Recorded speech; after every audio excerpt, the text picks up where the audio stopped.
Oh my God. Okay, so the family being here all together again, it was like some of the toxic things that we had experienced before moving. It almost flicked on like a light switch. Yeah.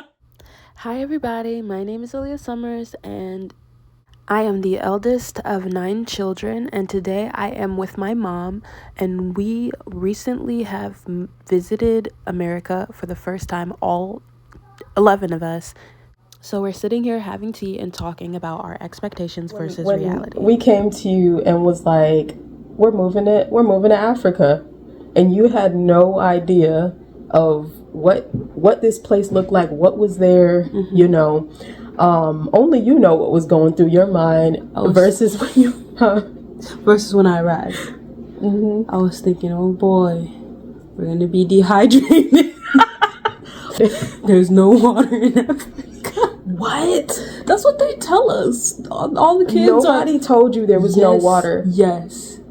In school, they say all the kids are thirsty. There's no water in Africa. Everybody's starving. And the only thing I knew was what they showed us, and then those starving children ads that they put on the TV. So I'm sitting here like, you thought we were going to go be hungry. I'm like, why would they want to go there? My question for you is,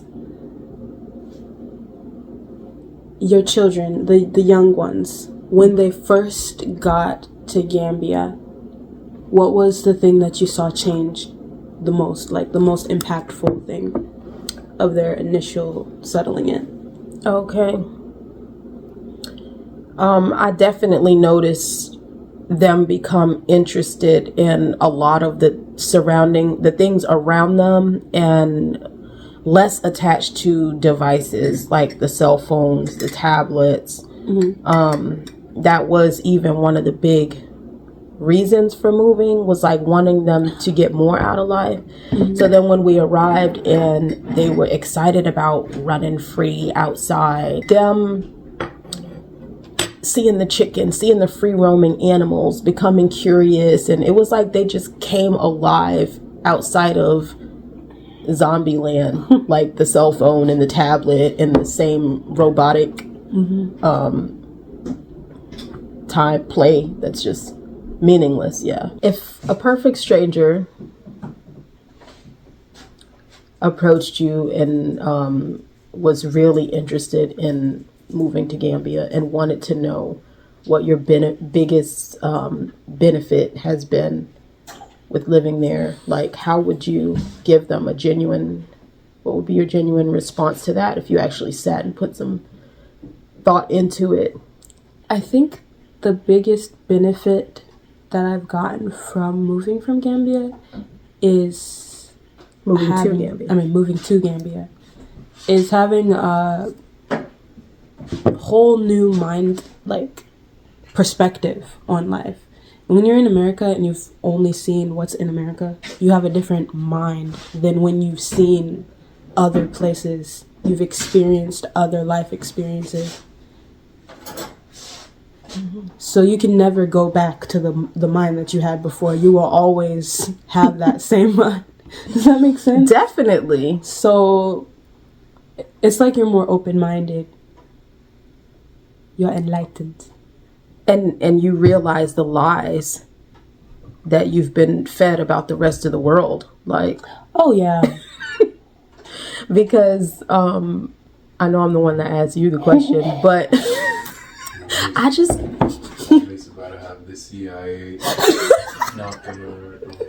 Exactly. No, I mean, I left it up for the interpretation. She's got to go. No, all I was gonna say was we started investigating other places around the world after moving to Gambia, where that curiosity wouldn't have even really been there had we never seen outside of America. That's true. Even with the kids, like they're looking up what language do they speak in Japan and this place and that place, and I'm like, it's amazing how they discover that interest. Yeah.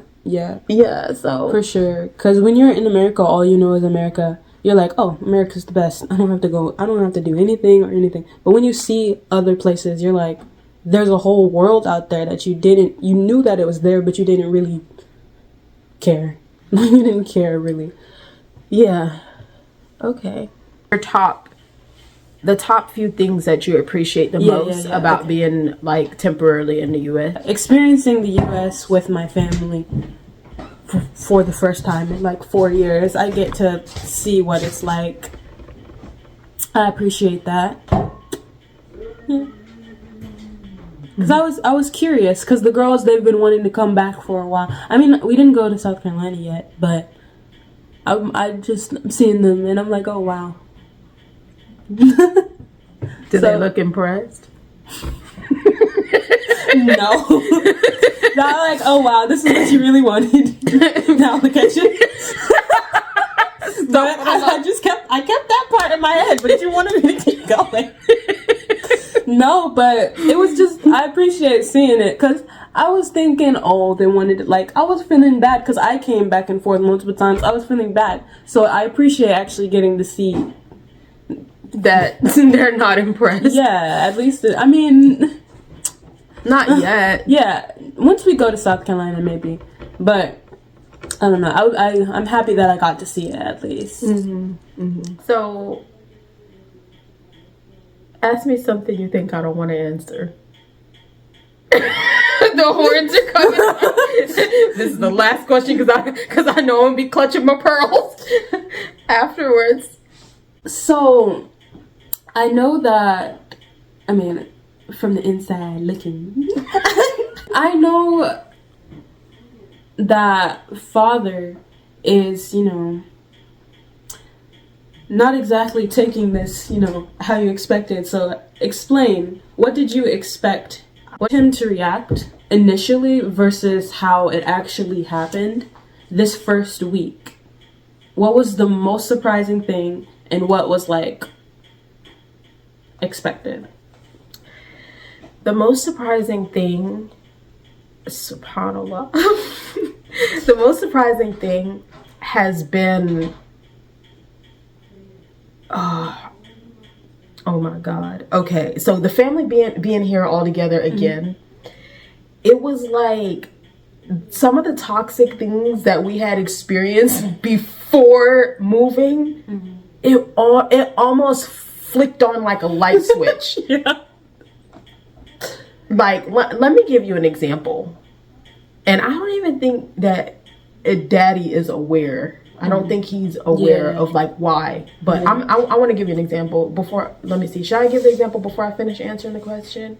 You can finish, or you can give the example and then, because I think it'll help make it make sense. Yeah. Okay. So, quick example: when your little brother got his ear infection, and we went to that first initial hospital that required the money up front, right? Yeah. And okay, automatically, I switched subconsciously. I switched into like my masculine energy turned on. It's literally the opposite when we're in Gambia. So because here in America, the preference is for the woman, it's the opposite of Gambia. I knew that me going to that counter and approaching the clerk as the mother of the child, I knew that was the most appropriate for our culture and our environment. Yeah. But the position that put daddy in is here goes this big strong black man that's sitting over on the side. Over on the side, and I'm at the counter, and I'm like, our family is new in the country. I mean, in the state, we were just recently traveling. We haven't been here that long. Now we have somewhat of a medical emergency, but we don't have health insurance, and we can't afford like this. They don't send bills. So the particular place, the clinic, hospital, it was a hospital urgent care type thing that we went to. They don't bill you. You have to pay for 3 months of service up front in order to be seen. And of course, we literally just traveled, all of the expense of the travel, the plane tickets, trying to afford to eat while we're here and all that stuff. So I'm like explaining to them, I'm like asking, is this the only option? Because we can't, I'm gonna have to shop around, like we can't afford this up front. And I feel like in those moments, I don't know how that hit a man. Yeah. It's not the same as Gambia. Yeah. When Daddy is visiting Gambia, when we're in Gambia and we're in a clinic, hospital, because we have experienced that before, I'm constantly telling him, Jacquees, can you come? Can you go in first because you're the man. Yeah. They prefer to deal with a man. Can you ask them? And I'm constantly like, he's standing in front of the family as the protector. Yeah. They're not worried about his pockets. Like, if he says we can't afford this, whatever, they're not judging him. Yeah. But here it's like, I clicked into masculine energy, and like there's the opposite of forces. Yeah. So I feel bad for him. I'm like, the man is sitting here, he can't even have dignity. Another thing, when we went to the other hospital, you probably didn't pick up on this, but we walked in, the few of us, he let us through. He held Daddy at the gate and put a pass or a sticker or something on him. But we're all visitors. Yeah. But it's like he's the one that's going to be the suspicious one. Yeah. They have to make sure this big black scary man is marked, that he's been seen by the security guard. So that type of thing, like, how are you supposed to feel like a protector when you're always looked at as like the scary threat and criminal? He didn't expect to experience that. I have reverse culture shock in that aspect. We didn't expect that. So it's just almost like a place I never expected to revisit before. Like, I never thought that I would feel those feelings again. I hope I'm answering the question. And Daddy, I believe, he'll never tell us, but I believe that it was a negative impact on him because of how certain things make him feel. He's able to feel like a proud, strong, black, honorable black man that's able to do everything for his family when he's providing for his family in Gambia. Remember when I had made that video about I'm not vlogging my family anymore? Now I'm spitting all the juice. Yeah. But you know what? This is real life. Yeah. And I know that so many people are wondering, are they happy they're back? Like, are they gonna stay? No, we're not gonna stay, inshallah, if it's up to us. But yes, we're happy we're back for the experience, because this is something that everyone was wondering. The kids were wondering, oh, America. The dad was wanting his family back. So we're happy that everyone got to see what's good. There it is. Right now we're in survival mode.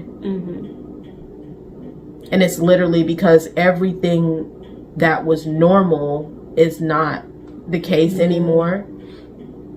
And it never will be, because we're just in a different society. The black man was feeling like a strong black man. Even with all of the difficulties of traveling back and forth, and but whenever he came, it was like he had that pride. Yeah, he had a different aura, a different vibe. Yeah, but now it's just like now it's hard for him to feel that dignity and have that pride and everything, and